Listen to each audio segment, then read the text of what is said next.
Tuning in for some movie reviews. Film flickers and movie reviews. Let's hear those movie reviews. Film flickers and movie reviews. And action.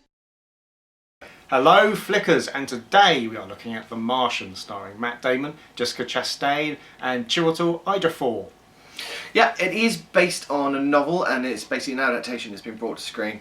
It is brilliantly adapted. I think it's got all the best bits that you could get from the novel into the film to make it as good as possible.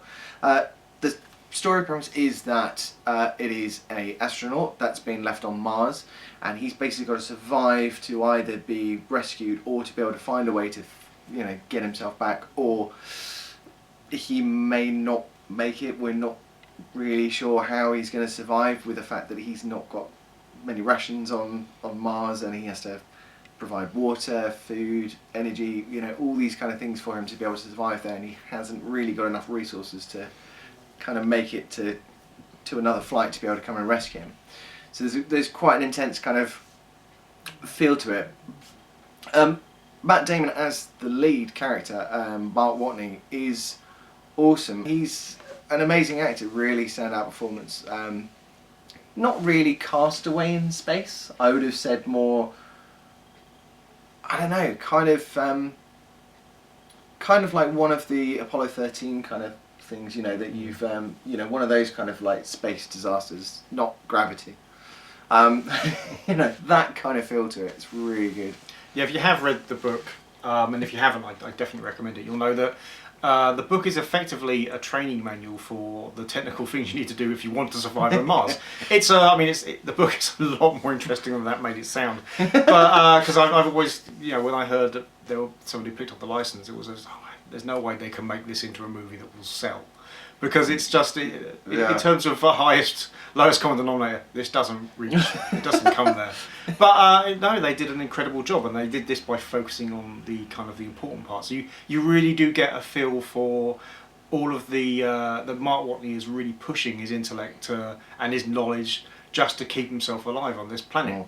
And also on the other side, you get a good feel for NASA and their balance of try their resources and their PR and what they're trying to do to try and keep a balance between those two. So it's sometimes they feel a bit ruthless, but you kind of always understand the reasons why they're being ruthless, which it's very clever. And the NASA squad also features Sean Bean. Not much of a spoiler when I say he doesn't actually die in this one, so that's pretty good. Yeah, they couldn't kill him off. There was no good way of killing him off on this one. They could have at least fired him. That would have worked. That would have been fine. But it's a really good role for him. It's a very strong role. He's the guy that kind of supports the astronaut, so he's got a very big stake in the things that are going on with Mark. But it's he brings a lot of heart. To it, and it's basically him against Jeff Daniels, which is generally in terms of two very strong characters. It's so good to see him really good in such a straight role as well. I mean, and because he's really well known for brilliant comedic acting and stuff, and he is brilliant for that. But to see him in such a straight role like this, and to also, when they're having their NASA meetings and stuff, that bluntness that these guys have, just not going around and just, talking about, ideas and going back and forth and stuff, like, right, what can we do? Right, can we do this? Right. A lot of that is from the book, but the fact that he really brings that, you actually feel that he's got that kind of personality to it, it's brilliant to see him do that, which is great. And on the comedy circuit as well, Kristen Wiig. Yeah, that was a shocker. Yeah, that was really, because you do expect that if you're going to see her, then there's going to be some comedy element or something. And there were some funny lines that you would be able to get through, but she was very much the straight person in this. Yeah, she was straight person, and it was great to see that kind of acting level from her as well. It was really brilliant. Definitely takes it back from her from Bridesmaids. On the whole, actually, the acting was incredibly strong. I think completely, even down to the background artists. There was it was really strong performances. And just an incredibly well directed film, and things like obviously the Martian landscape is kind of the selling point on this, and it was all done very well. It looked very realistic. It genuinely looked like Mark Watney was out on Mars, which was a fantastic piece of filming. Yeah, and it does. It kind of, because you're there with him. I mean, there were some really weird, distracting camera bits where they decided to do something inside the handle with a steady cam, and that kind of really threw you off, and you kind of felt like it felt like a horror sequence. You know, when they think they're alone, and then suddenly someone comes running up with a steady cam, so you know it's another person, but it's their point of view.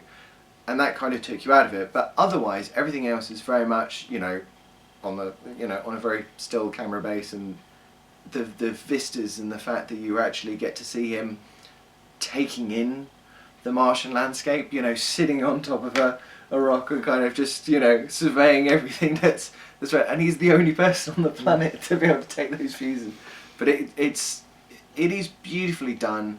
There was a lot of real locations that were used, but the majority of stuff was obviously used in a studio setting and everything, but still, I don't think you'd really notice. No, I mean, it generally it looks the part, and a lot of that is down to Matt Damon's acting, which really does carry you along.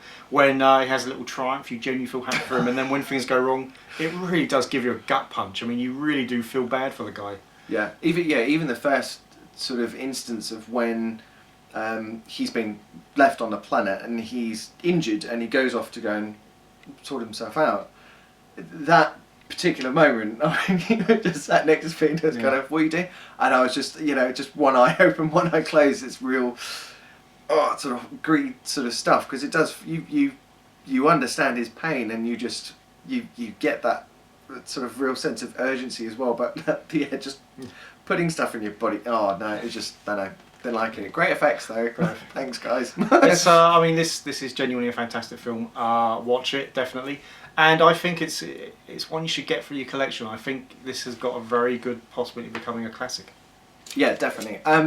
Also, do go and get the book, because a lot of the stuff that is missing from the film, like John was saying, you know, the technical sort of stuff, it's not an overload. It's not kind of stuff that you'll completely browse over and not get. It is dealt with in a very straightforward way. There's nothing that kind of you can't figure out for yourself, but you do kind of go, that's really interesting. I'd love it if I could actually try and do something like that. So it's lovely to kind of get those sort of bits in it. But I would definitely recommend the audio as well. I think it's like over 3.5 hours long, close to 4 hours, but it is well worth being able to get that as well. Definitely download the audiobook as well. But yeah, I highly recommend it, and yeah, please watch. Okay, thanks for watching. Bye, Flickers. Bye.